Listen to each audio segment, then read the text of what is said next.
असम और असमिया जाति के लिए जुबिन गर्ग कौन थे? जुबिन गर्ग एक धारा का नाम है। जुबिन गर्ग एक सत्ता का नाम है।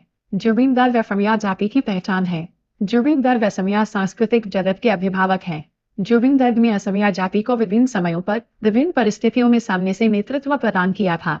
असल में राष्ट्रीय समाचार माध्यमों में प्रकाशित खबरों के अनुसार जुबिन गर्ग को केवल एक असमिया गायक और हिंदी सिनेमा में गाने वाले एक साधारण गायक के रूप में प्रस्तुत किया गया है। लेकिन जुबिन गर्ग वास्तव में राष्ट्रीय समाचार माध्यमों में प्रस्तुत किए जाने के अनुसार केवल एक गायक ही थे क्या? आज के इस लेख में हम आपको बताने की कोशिश करेंगे कि वास्तव में जुबिन गर्ग कौन थे।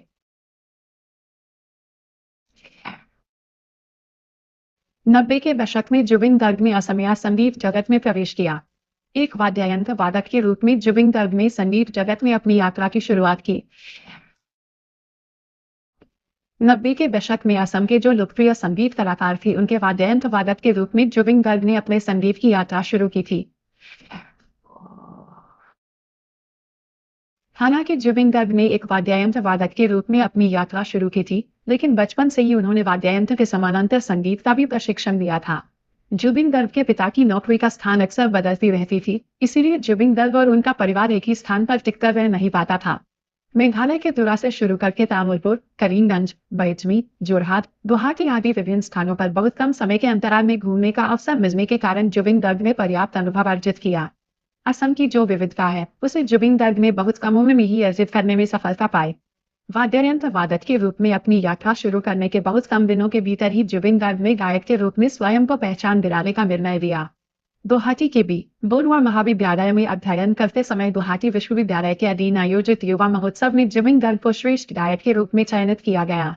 शायद तभी जुबिन गर्ग अनुमान कर पाए थे कि उनके भविष्य के जीवन की यात्रा क्या होगी। अपनी स्नातक स्तर की पढ़ाई अधूरी छोड़कर ही उन्होंने संगीत में पूरी तरह से ध्यान केंद्रित करने का निर्णय लिया। 1992 में जुबिन गर्ग ने अनामिका नामक एक एल्बम जारी किया। वास्तव में असमिया संगीत जगत के लिए वह समय बहुत कठिन समय था। किसी भी प्रकार का नयापन न होने के कारण असमिया लोगों का असमिया संगीत के प्रति मोहभंग होने लगा था। ऐसे समय में असमिया संगीत जगत में प्रवेश हुआ लंबे बालों वाले एक बिल्कुल ही दुबले पतले लड़के का। अनामिका के साथ ही उसी स्टूडियो से उसी समय अनुराधा नामक एक और एल्बम भी जारी हुआ। चूंकि जुबिन एकदम नए थे, इसलिए अनामिका एल्बम की तुलना में अनुराधा एल्बम को अधिक महत्व दिया गया। तब दुर्गा पूजा का मौसम था। सबको यह अनुमान था कि जिस तरह से अनुराधा का प्रचार किया गया है, उसके अनुसार अनुराधा की बिक्री अनामिका से अधिक होगी। लेकिन दुर्गा पूजा की दशमी के दिन आने से पहले ही एक असाधारण खबर ने सबको चौंका दिया। असम के विभिन्न स्थानों के बाजारों से संगीत प्रेमी लोगों ने दशमी के दिन के पहले ही अनामिका एल्बम की हर एक कैसेट खरीद ली थी। उसी दिन असम को मिला एक नया गायक।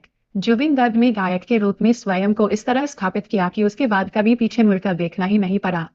जुबिन गर्ग ने केवल असमिया भाषा में ही गीत नहीं गाए, उन्होंने भारतवर्ष की लगभग 40 भाषाओं में 40,000 से अधिक गीतों में अपनी आवाज भी है।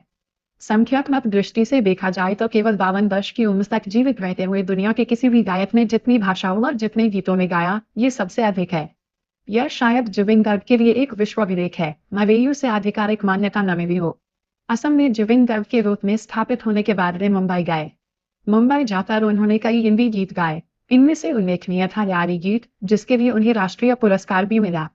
मुंबई के बॉलीवुड में गायक के रूप में स्थापित होने के बावजूद भी वे अपनी मिट्टी को नहीं भूले। एक समय के बाद जुबिन गर्ग असम स्थायी रूप से लौट आए और असमिया संगीत से जुड़ गए।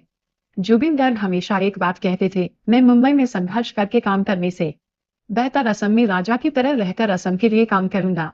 जुबिन की इस बात में साफ तौर पर यह प्रमाणित किया कि वे एक स्वाभिमानी असमिया थे।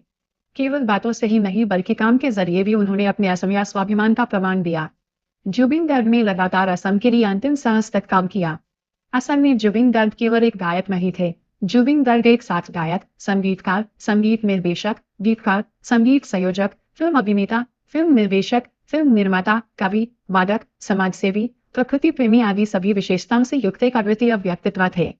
जुबिन गर्ग ने जिस तरह असम में लगभग मर चुके संगीत उद्योग को एक नया प्राण देने में नेतृत्व किया, उसी तरह बिल्कुल ठहर चुके असमिया फिल्म उद्योग को मिशन चाइना फिल्म के माध्यम से एक नई दिशा दी। जुबिन गर्ग की इस यात्रा में असमिया फिल्म उद्योग को फिर से जीवित करने में सफलता प्राप्त की। असम में विशेषकर रंधावी बिहू के समय आयोजित होने वाले कार्यक्रमों में सबसे अधिक सहमी गायक का नाम जुबिन गर्ग ही था। लेकिन कुछ हिंदी माध्यमों की खबरों में प्रचार किया गया है कि जुबिन गर्ग की कुल संपत्ति का परिमाण करोड़ रुपए था। लेकिन वास्तविकता में अगर पूछा जाए कि जुबिन गर्ग की असली संपत्ति कितनी थी, तो उसका उत्तर करोड़ रुपए कहना पूरी तरह से गलत है।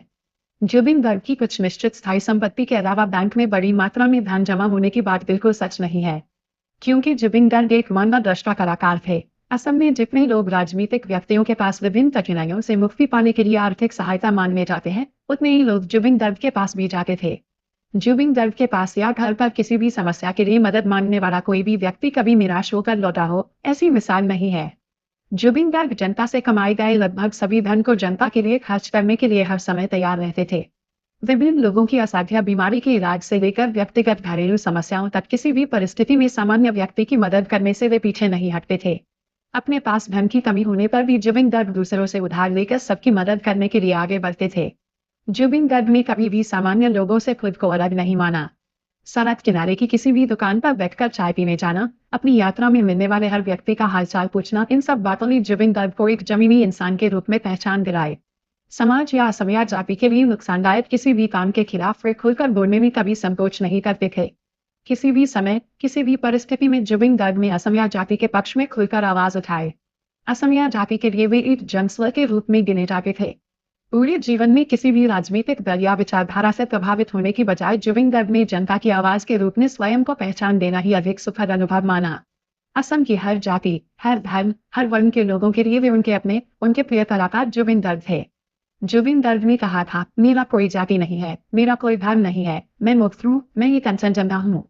जुबिन गर्ग हमेशा सार्वजनिक रूप से कहा करते थे कि मेरी जाति असमिया है और मेरा धर्म इंसान है। असमिया जाति को हर समय एकता की डोर में बांधे रखने की कोशिश करने वाले जुबिन गर्ग को असम के करोड़ों लोगों ने अपने दिल के एक कोने में स्थायी रूप से जगह दी। जुबिन गर्ग का एक आह्वान असम के हर पहलू को बदलने की ताकत रखता था, ये बात सब अच्छी तरह जानते थे। जुबिन गर्ग की गलतियों को उनके बेटे, उनके दोस्त, उनके भाई बहन या उनके रिश्तेदार की गलती मानकर माफ कर देना और उनकी हर उपलब्धि, हर खुशी को मनाना हर असमिया व्यक्ति की आदत बन चुकी थी। इसी कारण जुबिन गर्ग को असम के युवाओं का हौसला कहा जाता है। जब जुबिन गर्ग के बीमार होने की खबर समाचार माध्यमों से असम के लोगों को मिलती थी, तब असम के शहर नगर, गांव, जाति धर्म वर्ण की परवाह किए बिना सबने एक साथ मिलकर अपने अपने पूज्य देवता से जुबिन गर्ग के स्वस्थ होने की प्रार्थना करते थे। उस समय ऐसे भी बहुत लोग सामने आते थे जिन्होंने कहते थे कि अगर जुबिन गर्ग को स्वस्थ करने के लिए अपना अनुदान करना पड़े तो वे भी पूरी तरह से तैयार हैं। असम के बहुत सारे लोगों के लिए जुबिन गर्ग एक जीवित भगवान थे। बहुत से लोगों ने जुबिन गर्ग को अपने पूज्य देवता के रूप में मानते हैं। ऐसे एक व्यक्ति के इस संसार से विदा होने की खबर जब असम के आकाश और हवा में फैल गई, तब पूरा असम एक प्रकार से स्तब्ध होकर रह गया। किसी ने भी विश्वास नहीं किया था कि जुबिन गर्ग अब इस पृथ्वी पर शारीरिक रूप से हमारे बीच नहीं है। असल में जुबिन गर्ग को भी बीमारी हो सकती है, उन्हें भी अस्पताल में भर्ती करना पड़ सकता है। इस तरह की बातें असम के लोगों के लिए कल्पना से परे थी, क्योंकि असम के लोग जुबिन गर्ग को हमेशा एक जीवंत और ताजगी से भरे व्यक्ति के रूप में ही कल्पना करते थे और आज भी वैसे ही सोचते हैं। इसलिए जुबिन गर्ग की मृत्यु हो सकती है, ये बात असम का कोई भी व्यक्ति मानने को तैयार नहीं था। जुबिन गर्ग के निधन की खबर मिलते ही पूरे असम में एक निस्तब्धता छा गई। उनके प्रति श्रद्धा भक्ति के कारण असम के नगर शहर, गांव में विलाप की लहर उठी। दुकानी बाजार, गाड़ियां और मोटरें स्वाभाविक रूप से बंद हो गई। 19 सितंबर 2025 को जुबिन गर्ग के इस संसार से चले जाने की खबर आते ही राज्य सरकार ने तुरंत सभी आवश्यक प्रबंधों के लिए कदम उठाए। मुख्यमंत्री ने स्वयं सभी तैयारियों का जायजा लिया। चूंकि जुबिन गर्ग ने विदेश की धरती पर अंतिम सांस ली थी, इसलिए उनके पार्थिव शरीर को घर लाने में कुछ विलंब हुआ। सिंगापुर से भारत होते हुए जुबिन का शव 21 सितंबर 2025 की सुबह दिल्ली से विशेष विमान द्वारा गुवाहाटी लाया गया। खबर मिलते ही असंख्य प्रशंसक जुबिन गर्ग के घर के बाहर जमा होने लगे। दिन रात एक करके उनके दिल के सबसे करीबी कलाकार को आखिरी बार करीब से देखने के लिए लोग इंतजार कर रहे थे। जब गुवाहाटी के बोरझाड़ हवाई अड्डे पर जुबिन का शव आने की खबर मिली, तो वहां भी प्रशंसकों की भीड़ उमड़ पड़ी। वहां से शव को सीधे उनके निवास स्थान पर लाया गया। यह उल्लेखनीय है कि सामान्यतः हवाई अड्डे से उनके घर पहुंचने में लगभग 40 मिनट लगते हैं, लेकिन जुबिन के शव को एम्बुलेंस द्वारा उनके घर पहुंचने में लगभग 7 घंटे लग गए। पूरी मार्ग में जनसैलाब उमड़ा था। लोग अपने प्रिय कलाकार को अंतिम बार देखने और श्रद्धांजलि देने उमड़ पड़े। इतिहास में असम में ऐसा जनसमुद्र पहले कभी नहीं देखा था। दुनिया ने यह भी देखा कि ड्यूटी पर तैनात पुलिस जवान भी अपने प्रिय कलाकार के लिए आंसू पोंछते हुए अपना काम कर रहे थे। एम्बुलेंस चालक भी आंसू पोंछते हुए गाड़ी को गंतव्य तक पहुंचा रहा था। असम में शायद ही कोई ऐसा व्यक्ति रहा हो जिसने एक पल के लिए भी जुबिन गर्ग के लिए आंसू न बहाए हो। शायद ऐसी मिसाल दुनिया में कहीं और देखने को मिली हो। लोग संवेदना प्रकट करने के लिए शब्द भी नहीं ढूंढ पा रहे थे। परिवार द्वारा श्रद्धांजलि दिए जाने के बाद उनके पार्थिव शरीर को सरोसजाई स्टेडियम ले जाया गया, जहां सार्वजनिक श्रद्धांजलि दी गई। ये दृश्य असम के इतिहास में दुर्लभ था। स्टेडियम के बाहर लाखों लोगों का जनसैलाब उमड़ा। सबके मुख से केवल एक ही स्वर गूंज रहा था, जय जुबिंदा, हमारे जुबिंदा, अमर जुबिंदा।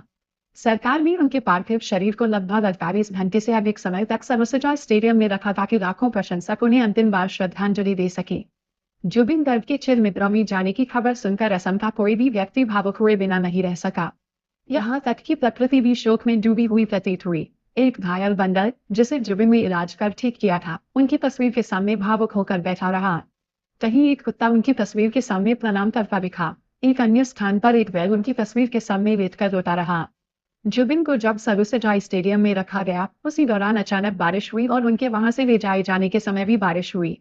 लेकिन यह बारिश केवल उसी स्थान पर हुई, राज्य के किसी अन्य हिस्से में नहीं। इससे सिद्ध हुआ कि जुबिन गर्ग न केवल इंसानों बल्कि प्रकृति और पशु पक्षियों के भी अपने थे। इन सब ने उन्हें असम का अद्वितीय सम्राट सिद्ध कर दिया। हर असमिया की बिजली बसने वाले इस सम्राट को अब मंच से आम जनता के सामने चुनौती देते देखना संभव नहीं रहा। सब ये एक स्वर में कहने लगे, हमारे जुबिंदा की कभी मृत्यु हो ही नहीं सकती। जुबिंदा आराम कर रहे हैं, वैसे उठेंगे फिर गाएंगे। लाखों लोग इस पर यकीन करने को तैयार नहीं कि उन्होंने अंतिम सांस ली है। बोलचाल हवाई अड्डे से लेकर सरोसजाई स्टेडियम और अंततः समाधि स्थल तक उन्हें विदा करने में जो जनसमुद्र उमड़ा, उसका उदाहरण भारत में पहले कभी नहीं मिला। उन रास्तों पर जहां से उनका शव गुजर रहा था, केवल और केवल इंसानों का सैलाब बह रहा था। सरकार ने उन मार्गों पर पहले ही वाहनों का संचालन बंद कर दिया था। उन्हें अंतिम विदाई देने बाहर निकले लोगों की संख्या देश और एशिया महाद्वीप में प्रथम और पूरे विश्व में चौथे स्थान पर आंकी गई। हर आयु के लोग अपने अपने घर से बाहर आए, केवल एक कारण से, वे सब दिल से जुबिन गर्ग को प्यार करते थे। जुबिन गर्ग में कभी असम के लोगों को दुख में नहीं देख नहीं सकते थे। बाढ़ के समय वे स्वयं सड़क पर उतरकर लोगों से मदद की अपील करते थे। वे स्वयं फुटबॉल मैच आयोजित कर उसमें खिलाड़ियों की तरह हिस्सा लेते और उससे होने वाली आय पीड़ितों की मदद में लगाते। जुबिन गर्ग की मृत्यु की खबर सुनकर असम के कई हिस्सों से आत्महत्या की खबरें आई। कहीं कहीं उनके प्रशंसकों को दिल का दौरा भी पड़ा।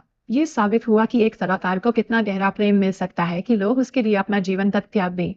असम सरकार ने उनके निधन पर 4 दिन का राजकीय शोक घोषित किया। 5वें दिन उनके अंतिम संस्कार के लिए कामरूप महानगर जिला में सरकारी अवकाश घोषित किया गया। हालांकि अन्य जिलों में अवकाश घोषित नहीं था, लेकिन स्वेच्छा से पूरे राज्य में सभी दुकानें, बाजार, प्रतिष्ठान और संस्थाएं बंद रही। पूरा असम शोक में डूब गया और सामान्य जीवन ठहर गया। गुवाहाटी के समीप सोनापुर स्थित कुमारकुची में राज्य सरकार ने लगभग 10 बीघा भूमि पर उनके अंतिम संस्कार को राजकीय सम्मान के साथ संपन्न किया। यही उनके स्मारक और समाधि स्थल का निर्माण होगा। जोरहाट में भी जुबिन गर्ग का समाधि क्षेत्र निर्माण करने का फैसला सरकार ने किया है। कई उद्योगपतियों ने घोषणा की है कि यदि सरकार अनुमति दे तो वे अपनी जमीन पर अपने खर्च से उनकी मूर्तियां स्थापित करेंगे। शिक्षा जगत से जुड़े कई लोगों ने भी विश्वविद्यालय, शैक्षणिक संस्थान और सार्वजनिक छात्रवृत्ति योजनाएं उनके नाम पर करने की इच्छा जताई है। कई संगठन और व्यक्ति भी जिलों में उनकी प्रतिमाएं स्थापित करने का निर्णय ले चुके हैं। मैं किसी की परवाह नहीं करता, कहने वाले और हर चुनौती का सामना करने वाले जुबिन गर्ग वास्तव में असम और असमिया समाज के लिए कौन थे, ये उनकी अंतिम यात्रा ने सिद्ध कर दिया। जुबिन गर्ग भले शारीरिक रूप से विदा हो गए हों, लेकिन उनकी सृजनात्मकता, व्यक्तित्व और विरासत उन्हें हमेशा के लिए अमर बना चुकी है। वो युगों युगों तक असम और असमिया समाज के दिलों में जिंदा रहेंगे। दुनिया का सबसे धनी व्यक्ति शायद वही है जिसने सबसे ज्यादा प्रेम अर्जित किया। तो इस अर्थ में जुबिन गर्ग सचमुच दुनिया के सबसे धनी व्यक्ति थे। उन्होंने जितना धन कमाया, उससे कहीं अधिक लोगों का प्रेम अर्जित किया। यही कारण है कि वे जीवन में भी समृद्ध थे, आज भी हैं और भविष्य में भी रहेंगे।